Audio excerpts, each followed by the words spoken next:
இன்றைக்கு நடைபெறுகின்ற சட்டமன்ற பொதுத் தேர்தலை ஒட்டி ஏற்கனவே 2 முறை அனைத்து இந்திய அண்ணா திராவிட முன்னேற்ற கழகத்தின் சார்பாக தேர்தல் அறிவிப்புகள் நாங்கள் வெளியிட்டுள்ளோம்.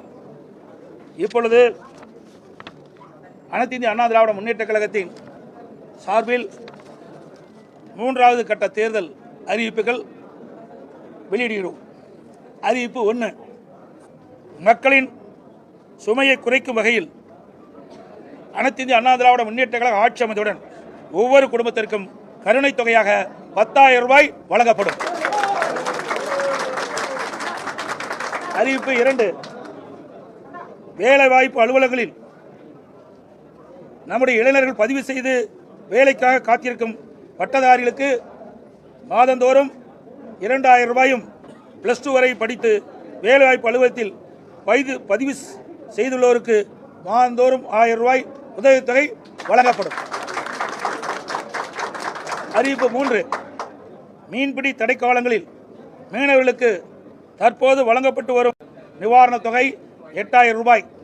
இந்த 8,000 ரூபாயிலிருந்து அதிமுக ஆட்சி மலர்ந்தவுடன் 12,000 ரூபாயாக உயர்த்தி வழங்கப்படும்.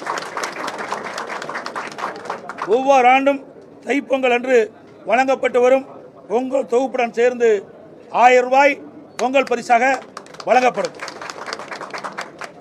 கைத்தறி நெசவாளர்களுக்கு தற்போது வழங்கப்பட்டு வரும் விலையில்லா மின்சாரம்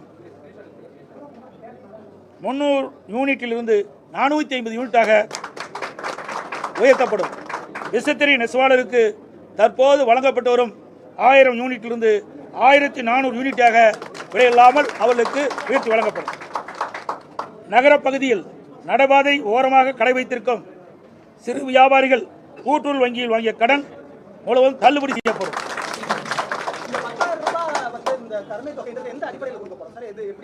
சொல்லதே கருணை தானே, எந்த அடிப்படையில் கருணை அடிப்படையில் தான் கொடுக்குறோம். அதுதான் அந்த வாக்கியமே. ஆமா, அனைத்து குடும்பத்தான போட்டுக்கிறோம். குடும்பத்திற்கு வழங்கப்படும் தான் கொடுத்துக்கிறோம்.